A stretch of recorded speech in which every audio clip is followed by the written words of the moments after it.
Yo mga idol, kamusta? Sports Talk PH nga pala. Ang prediksyon ng mga kampyon. Pag-usapan natin yan mga idol. Ngunit bago ang lahat ay huwag kakalimutang mag-subscribe at i-click ang notification bell button for more sports talk. So dahil nga po 2 araw na lang ang inaantay natin at magaganap na ang bigating sagupaan sa pagitan ni Canelo Alvarez at Terence Crawford, kaya naman naglabas na ng mga opinyon ang mga bigating legends at current champions patungkol sa paparating na laban. Ayon sa current undisputed heavyweight champion Alexander Usyk, ay naniniwala daw siya na mananalo si Crawford. Paliwanag ni Usyk na napakatalinong boksingero daw kasi ni Crawford. Alam niya naman umano na malaki, magaling at malakas na fighter din si Canelo. Pero sa palagay niya umano ay sapat na ang abilidad ni Crawford upang masilat ang Mexican superstar. Habang si WBC lightweight champion Shakur Stevenson naman ay sinabing hindi naman daw sobrang liit ni Crawford kumpara kay Canelo. Wala umanong size advantage si Canelo sa laban na ito, kaya nakikita niya daw na tatalunin ni Crawford si Canelo.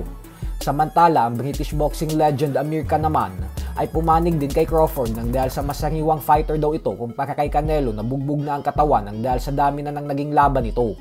Ang ating pambansang kamauman ni Pacquiao naman ay sinabing napakagandang bakbakan daw nito, na kay Canelo umano ang lahat nag-advantage gawa ng si Crawford ang aakyat ng dibisyon.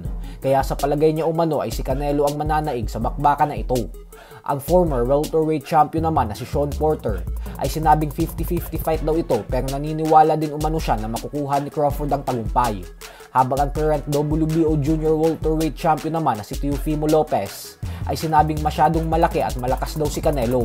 Bukod dyan ay masyado na daw itong eksperyensado sa paglaban sa 168 pound super middleweight division. Kaya hindi daw tama ang tanong na kung sino ang mananalo sa dalawa. At bagkus ang tamang tanong umano dyan ay kung anong round titiklop at mananockout si Crawford. Sa palagay niya umano ay sa mga bandang 8 round umano tutumba si Crawford.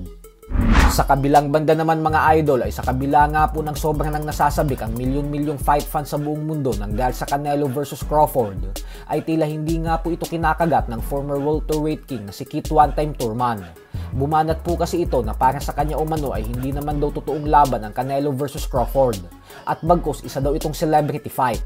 Hindi daw kasi makatotohanan ang pag-akyat ni Crawford ng super middleweight division para lamang labanan si Canelo.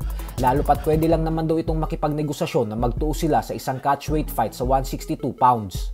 Ang tunay umano na sagupaan sa linggo ay hindi ang Canelo vs Crawford at bagkus ang Naoya Inoue vs Muradjon Akhmadaliev sa Japan dahil ito umano ang lehitimong undisputed title fight sa pagitan ng dalawang fighters na siyang lumalaban talaga sa iisang dibisyon.